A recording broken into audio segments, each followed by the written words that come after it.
بسم الله الرحمن الرحيم. الحمد لله والصلاة والسلام على رسول الله محمد صلى الله عليه وسلم وعلى آله وأصحابه ومن والاه.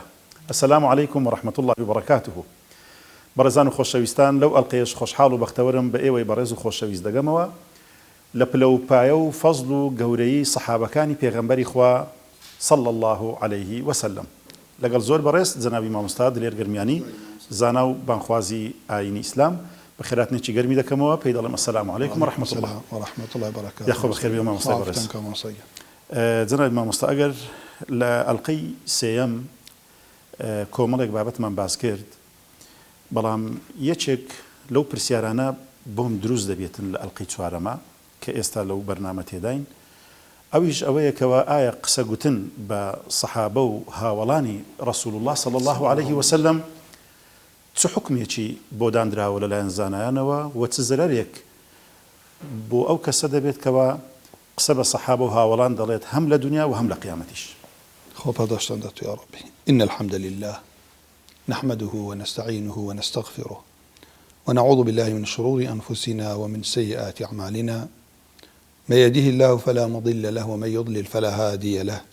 وأشهد أن لا إله إلا الله وحده لا شريك له، وأشهد أن محمدا عبده ورسوله.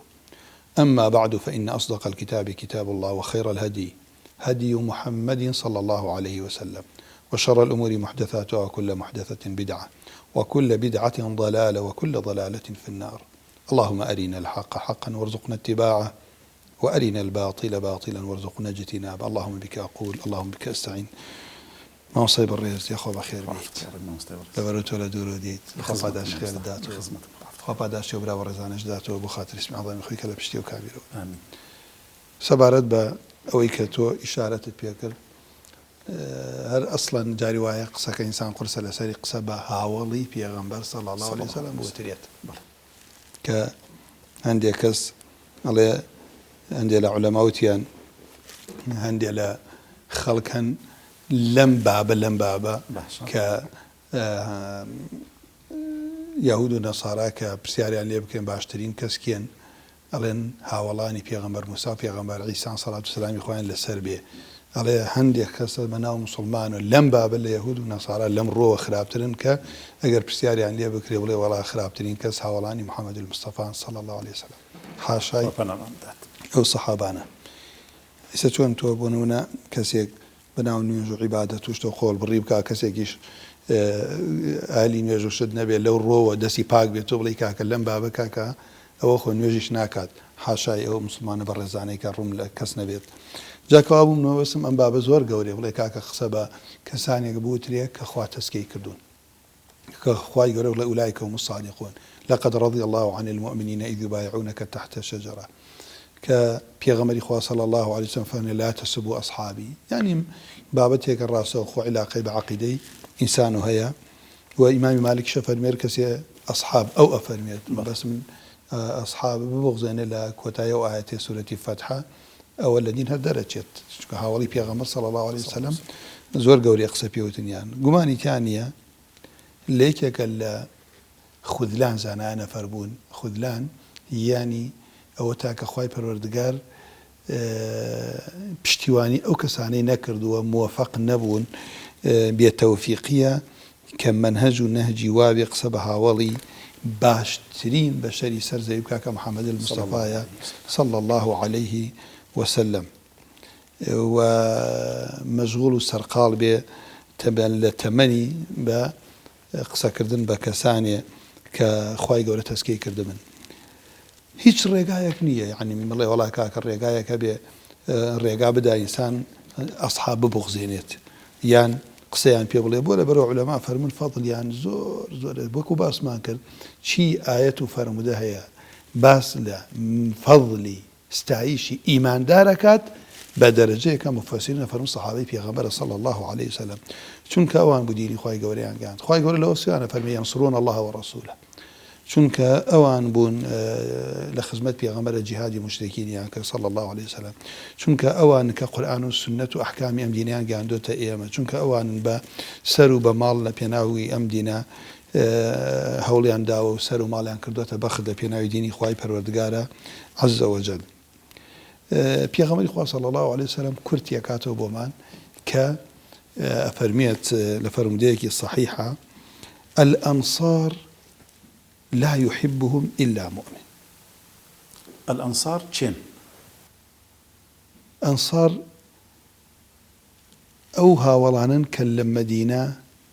یارمەتی دەر و پشتیوانی و ماڵ و سەروەت و شوێنی خۆیان هەمووی ئامادە بوون ببەخشنە مهاجرین ئەوانەی کە لە مەکە و غەیرە مەکەوە هجرەتیان کرد بووە مەدینە ئەهلی مەدینەن ئیماندارانی ئەهلی مەدینە کە دواتر بە ئایەتەکان بە ڕوونیە خوێنینەوە. ئەفەرمی ئەنسار پێغەمبەری خوا یارمەتی دەران ئەوانەی کە پشتیوانی پێغەمبەر و هاوڵانی پێغەمبەریان کرد صلی الله عليه وسلم لە مهاجرین. الأنصار لا يحبهم إلا مؤمن. ئەنسار خۆشیانی ناوێ ئللا کەسی ئیماندارە کە خۆشیانی وێت. ئەو مژدەیەکە زۆر عیسا بۆ ئێمە بۆ برانی کە پشتیام کام ئەو برا ئەو خوشکە لە هەر شوێنێ گوێ لەم فەرمودێڵی خوای سوپاس بۆ تۆ من هاوڵی پێغەمبەرم هەموو خۆشە و ئەنساریشم خۆشەوێت. ولا يبغضهم إلا منافق. کەسێک نییە ڕقی لە ئەنسار بێ ئللا خەڵکی دووڕوو نەبێت. فمن أحبهم أحبه الله ومن أبغضهم أبغضه الله. إمام بخاري ومسلم روايتي كرت. سبحان الله. ئەوەی خۆشیانی بێت خوای گەورە خۆشیە بێت. ئەمە من فەرمودەیە کە بەڕاستی کە پێشتریش لە بەرنامەوە باسم کرد هەر زۆر دڵی خۆش کردوم. دەم خوایە بۆ خاتری ئیسمی عەظەمی خۆت ئێمە بەشێک بین لەمانی کە ئەنسارمان خۆشە و ئێمەت خۆش بێت. جا کەسێکیش خوا خۆشی بێ ئینشەڵای پارێزێ. واتە خۆشویستنی ئەنسار بەستراوەتەوە بە خۆشویستنی خوای پەروەردیگار. خۆشویستنی خوای پەروەردگاریش بۆ بەندەکان ئەفەرمی هەر کەسی ئەوانی خۆش بێت خوا خۆش ئەوێ و هەر کەسی ئەوان ببغضێنێ خوا ئەیبغضێنێت. ئەوەشە بابەتێکی عەقیدەی کەیە بەڵێ خوای پەروەردگار تووڕە ئەبێ بڵێ خوای گەورە خەڵکە بغضێنێ لە فەرمودەی تراتە فەرمیێ جەبریل خوای گەورە بانگێکا فەرمیێ أحب فلانا فأحبوا لإني أبغض فلان فأبغضوه أو ديت بو سر أرسله إن الله يحب فلان فأحبه إن الله يبغض فلان إن الله يبغض الفلان خو زورنا أو الصفات خوايا كما يليق بجلاله عز وجل كابو مجديكي زور قوليكي أنصاري خوشة وخوا خوشة شايتك اللي رب اتفاق مهاجرين فضل يعني لأنصار زورتنا باتفاق بەچی بەڵگەیەک با بەڵگەیەوەیکە هەر لە قورئان خوا پێشی خستوون وانە ئیساتە نمونەی دیژەین و لە شوێنی خۆی زیاتر باسەکەین ومن آياتك أفرمي السابقون الأولون من المهاجرين والأنصار بحكمة نيخوا ويكي لها ولانا فرمي بيغمري خوا صلى الله عليه وسلم سرپشکی کردم مهاجر بم يا أنصار من اختياري مهاجرين مكرت لبرو القيامتيشا يكم جقل بيغمري صلى الله عليه وسلم يكم طائفة أرونا باشتو فقراء مهاجرين إن شاء الله أود واتريش يكي لبابة كان ما نبيد أبا زرعة يكي زانا قوركان أمة الإسلام وأهل السنة جماعة فرميا إذا رأيت الرجل ينتقص أحدا بنكرهاته أحدا من الصحابة من أصحاب رسول الله صلى الله عليه وسلم فاعلم أنه زنديق كسي قد بيني كما يتيبها ولي بيغمرك صلى الله عليه وسلم الدرزي بيشو باس ما كل محاضرة بيشو ما بس ما لما أولنية بلين ولا أمانة معصوم نين عدليش لقياندني دينا خوا باراستيانتي صحابيك نهاتوا لخوي وشتي سبارت بحديثه بيغمر صلى الله عليه وسلم زنديقي شان ديجار بخلقي دورو منافقة وتري وهان ديجارش با كساني قوتري كقمرابون خواهي قولة بنامان بدات وذلك أن الرسول صلى الله عليه وسلم عندنا حق والقرآن حق بو فندبرو بيغمر إخوة حق بالتأكيد قرآنش حق وإنما أدى إلينا هذا القرآن والسنن أصحاب رسول الله صلى الله عليه وسلم كي قرآن جاندو تأيما ما وصيان كي السنة جاندو تأيما ناقل قرآن والسنة صحابي بيغمر صلى الله عليه وسلم وإنما يريدون أن يجرحوا شهودنا تجريح يجرحوا أيانوي طعنيان كان تجريحيان كان لثقة دريان كان أوانيك الشاهد بوراستي ومتواتر القرآن والسنة في غمر صلى الله عليه وسلم ليبطل الكتاب والسنة أما خطريك كوابو بويا والجرح بهم أولى وهم زنادقة ئەوانە خۆیان ئەهلی جەرحن کەسێک قسە بە هاوڵی پێغەمبەر بوو صلى الله عليه وسلم مخالفة قرآني كردوه والسابقون كفروا والذين جاءوا من بعدهم يقولون ربنا اغفر لنا ولإخواننا الذين سبقونا بالإيمان أواني كلا باش يعني كاتي خوي زانان وتيانا خوي پروردگار أم أمتي كردوية سيبشو مهاجرين أنصار أويل باش أوانديت أويل باش أواندين كين أوانا يقولون ربنا اغفر لنا ولإخواننا الذين سبقونا بالإيمان دعاء خير يعني وبكين بويا ابن عباس دايك ما دار عائشة فرمي خوي رب العالمين أمري كرا دعاء خير يعني بوبكين كساني هن سبيانك خوي جورا بنام عمداد بويا إمام أحمد يكون حنبلة فرمي الله برسياري عن الإمام أحمد كرد إذا رأيت الرجلا هنا فرمي إمام أحمد بميمون يود إذا يا أبا الحسن إذا رأيت رجلا كسي كذبيني يذكر أحدا من الصحابة بسوء فاتهمه على الإسلام هل أصلا قمانا كويت سر إسلامك أو كسيك قصبها ولي بيغمر صلى الله عليه وسلم نكتنها 10 مبشرة نكتنها خلفاء راشدين هر هاولك بمطلقي يعني كوالوي باسكراوا بالله مدي خلق أمتينا أمنا معصوما بالله هاولي بيغمر صلى الله عليه وسلم خواي قورا أوانيك قبل الفتح وأواني بعد فتح وكل وعد الله الحسنى وكل وعد الله الجنة خواه مش دي بهاشتي بيداون إذا ذكر أصحابي فأمسكوا في غمر إخوة فرمية صلى الله عليه وسلم لا تسبوا أصحابي لا إناهية أصحاب نكرة إضافة كرا ولا معرفة النكرة في سياق النفي في سياق النهي تفيد العموم همها والله في غمر صلى الله عليه وسلم إن جاءت له دواتر يا مايش باسا كاين نكها والله لفرموديه الإشارة بيكين لفرموديه الصحيحة هاتو بيغمر إخوة فرمية صلى الله عليه وسلم روج يقديت خلقي در أشن بو جهاد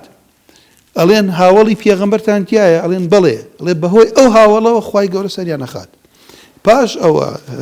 قوم أمتهم در أشن بو جهاد ألين كستانتيايا هاولي بيغمري بيني بيت ألين بلي ألين خواي قول بهوي أو كسوكا تابعي هاولي بيغمبر صلى الله عليه وسلم خوا سريانا خاد فتحي دابز ألين روج يقدي جيل يقدين أردر أشن بو جهاد ألين كستانتيايا إيوه تابعيني بيني بيت أواني بيني بيك كهاولي بيغمريان بيني وكهاولي بيغمر أوانا كبيغمري آزيان بيني وإيمان يعني هناو بإيمان وفات ينكرو كو باس ما كلا ما يدركان تابعين أوانا هاولي بيغمريان بيني وصلى الله عليه وسلم ولسر إيمان وفات ينكرو بيغمريان نبيني تابع التابعين أوانا أوانيان بيني كهاولي بيغمريان بيني صلى الله عليه وسلم إيمان يعني هناو لسر إيمان مردون بباشا شويني هاولان كوتن بإحسان بباشا بقول وفعلا جاء أجر بيئته أما التابعين بيه فكيف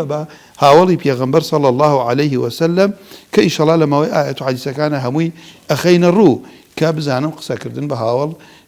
معناي زندقه وقمراية أو كسانش ثقنين ونابع دين يعني ليه وربكيريت بل خواه باداش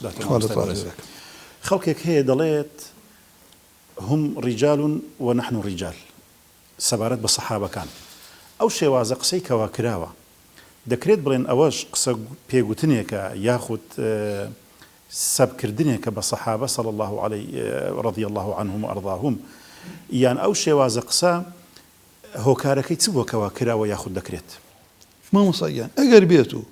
ئێمە دائما تفسيري قورآنی پیرۆزە فەرمووی تفسيري قورآن بقرآن تفسيري قورآن بحديث پیغمبر صلى الله عليه وسلم تفسيري قورآن بأقوال صحابة تفسيري قورآن بلغة عربي جاء أجر عالميكي قورا لو الرووة أجر كسيك لو الرووة لفضل أور كسي بيغلي أما كوتوتا هلوة لفضل تنك أو تازا هاولي بيغمبر صلى الله عليه وسلم خوا أو فضلي بيبخشيون شي آيات فرمودها لمدح إيمان دارا بدرجة يكام أوان شنك أوان موجود بنا آياتنا دا بزيون فضل إيمان دارا كات ابن عباس دايك ما دار عائشة أفرمون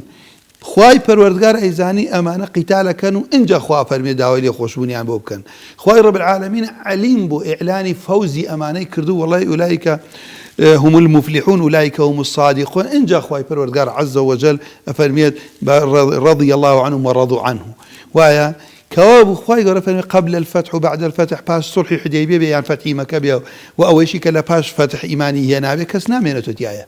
كس نامێنێتەوە یا لە پێشەوە ئیمانیە ناو یان لە پاشەوە وەکل وعد الله الحسنى بەڵام دین کامل بوو بەمانەی کە ئەم شتە لە بینیان ڕوویدا بۆ لەبەرەوەی لەو ڕێگاوە ئێستا تۆ فتواگرین زاماری مسلمان نابێ بکوژرێ مسلمانان کێشەکەوتە بینیانەوە ئەگەر بێت و بە تەنها بە قیتال پێ کافر نابن تەکفیر ناکرێن بەخلافی ڕەئی خەوارج کە گوناهە گەورەکان خەڵکی پێ لە دین دەرئەکەن کەوا بۆ ئەسحابیەکیان بە کافر نەئەزانی ئەسیریەکیان نەئەکوش ماڵیەکیان بە غەنیمە نەئەبرد کەوا بوو دین کامل بوو لەبەرەوەی کە ئێمە لە ئەسحابە تێگەشتنی ئەوان لە ئەو کاتەی هەر برایەتی خۆیانیان ئەپاراست ئەمما بێتە سەرەوەی کە بۆ نمونە کەسێک لە بابەتێکی نەوازل عالمێکی گەورە بێ لەو ڕووەوە کە گەڕنۆڵە ئیمامی ئەبوو حەنیفە کە وای وتبێت لەوە کە حجە نین تاکی سەحابە حجە نین بەڵام بەعام وەکو ئیمامی شافعی فەرمێت لە هەموو شتێک لە سەروی غەیرە خۆیانون قولەکەمان خوێندەوە هم فوقنا في كل رأي وعقل وآراؤهم لنا أولى من آرائنا لأنفسنا إمام الشافعي فرميت خۆ پاداش کەواتە مامۆستای بەڕێز بابین باز لە قورئان و فەرموودە بکەین بزانین ئایا چۆن باز لە فەزل و لە گەورەیی و لە مەکانەتی سەحابە و هاوڵان باسی لێوە کراوە. بسم الله الرحمن كابو أما برنامج يعني ديان آيات بلين يعني أجر بيته هر حلقية لسر آيات يقدانين أو جاري كان صد آيات ماني هر لسر يعني راسخو علاقة بالصحابة وهبيت بيلوي كيترهم آيات كان كاتون كباس لا يساوي كباس لا أهل نفاق كقسيان بها ولان وتوا وإذا قيل لهم آمنوا وإذا قيل كما آمن الناس قالوا أنؤمن كما آمن السفهاء لرأى الناس ما بس الصحابة كما آيات كاتي داب الزيبوها الصحابة إيمانية نابو خواي رب العالمين عز وجل فرمي أولئك هم السفهاء أما خواي قولوا خوي دفاع لها ولي بيغمرك صلى الله عليه وسلم يعني أبيني كراس وخوش نبي آيات كانت ربط يعني يبج يعني صحابي بيغمر صلى الله عليه وسلم بلام يما بيش نختي كوفر مدمان باسكر كبيغمر خوا فرمي الأنصار من لا يحبهم إلا مؤمن ولا يبغضهم إلا منافق أما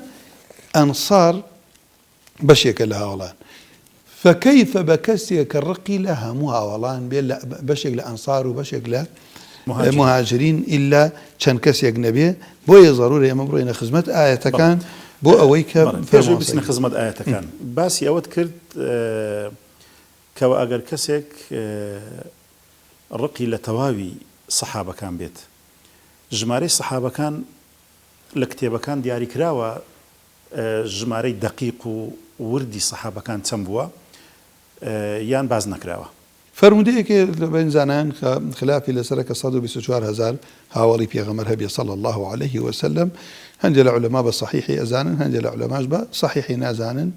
بيوم ويا شيخ الباني فرموديك بصحيح أزانيت ما وصيان سبارت بويك جناب طلي آيات يما أولي بيمان بكريت شان آياتك خواي قول التوفيق مع مدابرين خزبتي باس يكيني كلو آياتنا كلا سورتي فتح خواي فروردقار عز وجل فرميت بسم الله الرحمن الرحيم محمد رسول الله والذين معه أشداء على الكفار رحماء بينهم تراهم ركعا سجدا يبتغون فضلا من الله ورضوانا سيماهم في وجوههم من أثر السجود ذلك مثلهم في التوراة ومثلهم في الإنجيل كزرع أخرج شطأه فآزره فاستغلظ فاستوى على سوقه يعجب الزراع ليغيظ بهم الكفار وعد الله الذين آمنوا وعملوا الصالحات منهم مغفرة وأجرا عظيما منهم دعاء بير بخرة أو منهم مبزانا شيء بسرتها كابو بشاعتي خواهي فالوردقار عز وجل أما قرآنا قصيك خلقي كانية بلاي كسان يجيش كبيان يقومان بخنا سر فرمودي بيغمبر صلى الله عليه وسلم أما دقي آية قومان ناخرية السري ولا همو قراءة كانيش هاتوها لا أحرفي 7 على قرائي 10 أفهم محمد رسول الله قولتني شايته وتأخوة شايتي بومنا تأييدي إلهي أبو بيغمبر صلى الله عليه وسلم محمد بيغمبر إخوائه والذين مع الذين الفاظ عموما والذين معه ما بس شيء مع النبي صلى الله عليه وسلم باسی هاوڵە أتباع ئالە بەیت و ئەسحاب آل هەمووی بيت أصحاب تاوەکو کۆتا زەمان نە لێرە باس لە هاوڵەکات باس لە هاوڵەکات ئەو بڕوادارانش کە لەگەڵیدان بەرامبەر بێباوەڕان تونند و تیژن وە لە لێوان خۆیاندا بە بەزەین بزار سیارێکم خوا شایەتی بدا بڵێ ئەسحاب بەڕەحمن بەرامبەریەک هەر کێشەیەک لە بینیان ڕووی دابێت ئەمر لەبە ئەوە نەبوو ڕقیان لە یەکو بێت لەسەر ئەوەیە کەوا لە دین تێگەشتون خوا شایەتیەدا ئەمانە بەرامبەر بێباوەڕ تیژن بەرامبەر یەک لە دین وا تێگەشتۆ کە دواتر نمونەیەکی ئیمامی عەلی هێنمەوە باس لە جێشەکەی مەعاویزان بە چەند بە جوانی وەسفیەکات ڕەضی الله عنهم ئەجمەعین کاوە بگەر خوای گەورە بڵێ بەڕەحمن بەرامبەر یەک خۆ جارێکانەوە خاڵێکە بۆ من و تۆ بێ مسلمانان فێرمن بەرامبەر ئیمانداران بەڕەحم بین و بەرامبەر بێباوەڕان تند و تیژ بیت ئەویش لە کاتی ڕوبەڕووبوونەوە جیادە لە کاتی معاملە لە دڵە ئینسان تاوانی خۆش ناوێت خراپی خۆش ناوێت زوڵمی خۆش ناوێت کوفر شرکیش زوڵمە إن الله لا يحب الكافرين بەڵام تعامل ئیسلام پێتەڵێ بە جوانی معاملە لەگەڵ خەڵکا بکە غەش لە کافر و مسلمان حرامە کەوابوو ئەفەرمێ خوای پەروەردگار عەزەوجەل تراهم ركعا سجدا يعني دەیان بینی هەمیشە لە کوڕنووس و سوجدە بردندا ئەمە وەصفی سەحابەی پێغەمبەرە صلی الله يعني چی بەردەوام لە عیبادەتان چی ئەکەن تراهم ركعا سجدا يبتغون فضلا من الله ورضوانه ئەمە شایەتیدانی دڵی سەحابەیە ئەمانە يبتغون يعني يبتغون يعني داوای چیەکەن داوای فضل لە خوای گەورەکەن و داوای ڕەزامەندی خوای پەروەردگارەکەن ئەمە حتا ئێسێمە کاتەکەمان ئەوە نییە بڕۆین دەرچین بەشە پەروەردەیەکەی ئاەتەکان باسکەین ئەگینا ئەمە هەر زانایەک هەر بانخوازێک هەر قائیدێک هەر سەرکردەیەکی جەمعی ئیسلامی لێی تێک چوو لە ئیشەکەیە قەضیەکە و فەضلی خوا و ڕەضای خوای گەورە لەبیر بکە و خۆی ببێ بە محور قڕەکاتە سەر خۆی و خەڵکەکەشە جەمعەکەشی نییە بەدبەختەکات چکە ئەو کاتە سیر ناکات چی باشە تەماشاکە بۆ خۆی چی باشە تەماشا کێ باشە وا تەماشا ناکات تەماشاکە کێ بۆ ئەم باشە تەماشای حەق نابینێ خۆی ئەبینێ بەڵام هاوڵی پێغەمبەر حاشا وا نەبوون ئەمە شایەتی قورئانە خوا شایەتیان بەو شێوە بۆ ئەتا عەزە وەجەل نیشانەی ئەمانە چی خوای پەروەردگار عەزە وەجەل ئەفەرمی ئەمانە کە حاڵیان وایە بەو شێوە سیماهم فی وجوههم من ئەثەر السجود نیشانەیان لە ناوچاوانیان دیارە بەهۆی زۆر سوجدە بردنەوە دواتریش ئینشاءڵڵا بەڵگە لەسەر ئەمانە باسەکەین جا ئەمانەی کە باسەکەین ئایا تەنها لەم ئومەتە ذکریان کراوە ستایش کراون خوای پەروەردگار عەزە وەجەل فەرمێ ذالک مەثلهم فی التەوڕات ئەوەی کە باسمان کرد نمونە و صیفەتیانە لە تەورات و نمونە و صیفەتیشیان لە ئینجیلیشدا خوای پەروەردگار ئابەم شێوە باسمان باسەکە كزرع أخرج شطأه فآزره فاستغلظ فاستوى على سوقه يعني شي كزرع نمونيان وكو كشتو كالي وايا روكي وايا ك شي كردو تشكري كردو هاتو تسرو بلا وازي بلام دوائي فاستغلظ بهزبو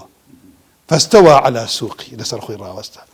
أمام بس تيوتا بيغمر صلى الله عليه وسلم كهات كسي لقلها نبو إسلام غريب بدأ الإسلام غريبا باوەڕیان پێێنە ئیسلام بەهێز بوو کە بەهێز بوو ئەو کاتەی کە ئەم بەهێزی بینی ئەو کەسەی کە جوتیارەکە ئەم جارەکە ماوەسا يعجب الزراع ليغيظ بهم الكفار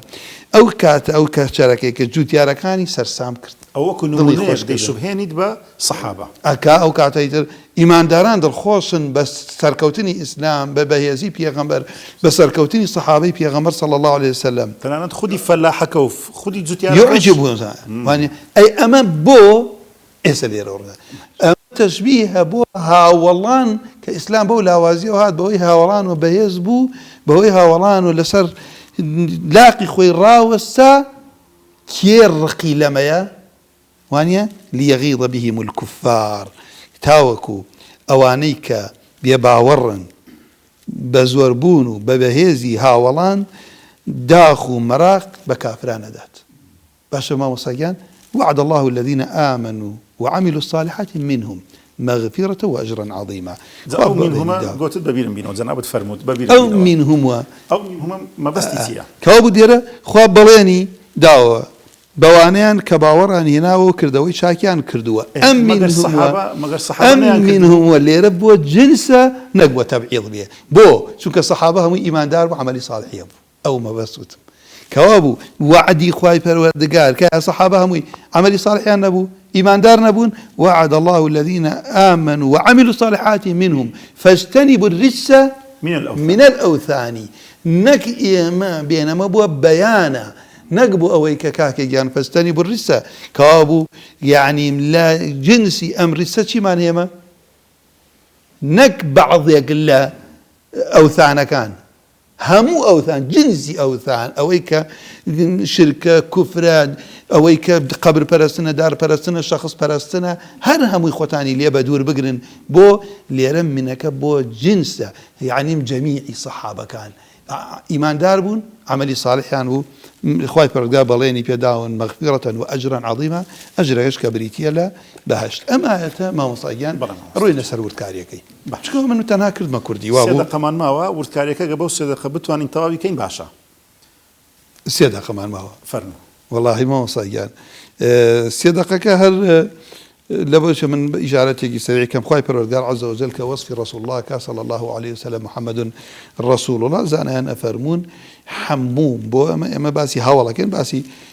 فضلي هاولا أنا بروش من كوتي محمد صلى الله عليه وسلم كباسي كين والله من برآيتك زانان أفرمون أما آيتك فرمون محمد رسول الله مشتمل على كل وصف جميل برام لدواي أما وشون مانك باشا مانك جیاوازە لەگەڵ باقی ئەستێرەکانی ترە بەتاکید بەڵام مانگ بۆ لەبەر ئەوەی مانگ تیشکی لە خۆرەوە وەرگرتووە عولەما وەرەثەی ئەنبیاءن لەبەر ئەوەی لە پێغەمبەرەوە وەریان گرتووە لە خۆیانەوە نییە ڕوونە ئێستا قسەکەم تەشبیهەکەم بۆ یەکە کە ئەمە ئەم عیلمەی ئەسحاب لە پێغەمبەرەوە بۆیان هاتووە ئەم فەضڵ لە بینینی پێغەمبەر صلی الله علیه وسلم بۆی فەرمێ لە پاش ئەوە ثم ثنى بالثناء على أصحابه پێغەمبەری خوا ئەو مەکانەتە گەورەی هەیە ئەوەی ئەو پەروەردەی کردووە تو ئەم فەضڵیان دەستکەوتووە والذین معه أشداء على الكفار ئایا ئەم أشداء على الكفار مدح بۆ أصحاب يعني بۆ مدح چونکە خوای پەروەردگار لە ئاەتە فەرمێ فسوف يأتي الله بقوم يحبهم ويحبونه أذلة على المؤمنين أعزة على الكافرين أما صفة إيمان داران أصحاب وابون زليل بون بران بريك إيكا كاكا لكاكا خلافيك رويدابي بو چونيان بو إسلام كبو شيوية كابو أول صفة إيمان دارا من اللي ريشو موري بقريان بو چاوليا كردنا جياني هاولي بيغمر صلى الله عليه وسلم مطل نية كاتي خوي مطل أو تراوى أم تكنولوجيا وشتنبو خلق جاري وابو بامانغ لوشي خلق دانش لدوري بس بو كاد بسر بردن بو منهجي جيانا بو أو تاني بزانيم علماء فرمون تاريخ مينجو باكو تاريخ نقمان بما بيد حلقة كمان مينجو كقرآن باسمان بوكا باسي أمتاني بيشومان بوكا بو إيسي خومان باسي حاولي بيغمر صلى الله عليه وسلم بريتيا لا مختبريك بيت الله چی تجربه سرکوتو شوێنی بکەون چی تجربه فشلی هێنا و خۆتانی لێ بپارێزن کاوی ئەمەش باسی هاوڵی پێغەمبەر خوێنی صلى الله عليه وسلم بۆ ئەوەتانی بزانی خوا چۆن لە خۆمان ڕازی کەین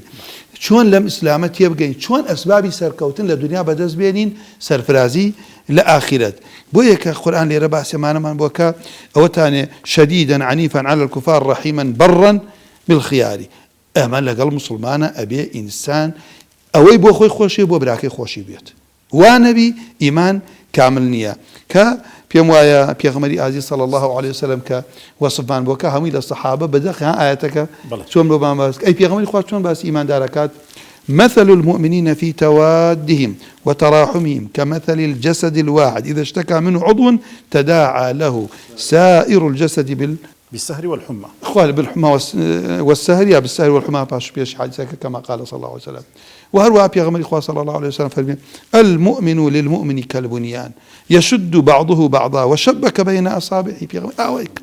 شايت كم قابو أما لشي وإما وري أقرين لو وصفوا كخوا وصفي ها والله كان محمد رسول الله والذين معه أشداء على الكفار رحماء بينهم أم وصفاني بيغمر صلى الله عليه وسلم لهاولان كوبوتو أو آياتش بدقر باسي هاولي بيغمر ما بوكا صلى الله عليه وسلم والذين معه ئافرەتانیش دەگرێتەوە یان تەنها ئەو ئاەتە تایبەتە بە پیاوان؟ نعم باب تغليب.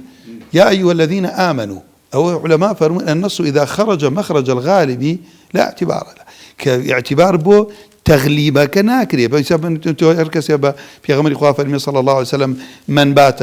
اركس يا بالروج بخوي دزمي جيناشكي با خلبرو غالبا خلقي لشو اخويا فرمي المسلم من سلم المسلمون من باب التغليب لزباني عربيه هي بالتاكيد افرتي ايمان داراني شي تيايا جام اللي ربي استمتنا بيشوي كديار بو جنابه كاتك توابو اشاره بو بكم ايما يكوابو هاولي بيغمبر صلى الله عليه وسلم خواي پروردگار عز وجل افرمي محمد رسول الله والذين معه اشداء على الكفار رحماء بينهم ئێسا کە ئیماندار کە ئەبێ بەو شێوە بێ لەگەڵیەکە وەکو یەک جەسەد بێ ود و مەحەبەتیان بۆ یەک سۆز و بەزەیان بۆ یەک ئاەتەکە وا ئەفەرمێ خاسە بە ئەسحاب و پێغەمبەر صلی الله عليه وسلم بەڵام ئومەتیش ئەبێ وەکو ئەسحاب بێت نەک تەنها بۆ خوێندنەوە بێت هەم بۆ دنیامان بۆ قیامەتیشمان ئا بەو شێوە ئینسان ئەیباتەوە. خۆی پاداش بداتەوە بەڕێز جەنابی مامۆستا دلێر گرمیانی. سپاس دەکەین لەو ئەڵقەیەش کە ئەڵقەی چوارەم بوو لە فەزل و پلە و پایە و ڕەوانەوەی گومانەکان لەسەر سەحابەکانی پێغەمبەری خوا صلی الله علیه وسلم ماندوومان کردی وەڵامی پرسیارەکانت داینەوە. بەڕێزان خۆشەویستان بەو قەدەرەوە بەو ئەندازەیە هاتینە کۆتایی ئەڵقەی ئەو جارەشمان تاوەکو ئەڵقەیەکی تر بە ئێوەی بەڕێز و خۆشەویست دەگەینەوە بەخوای پەروەردیگار دەتانسپێرم وەسەلام عەلەیکم وەڕەحمەت الله وبركاته.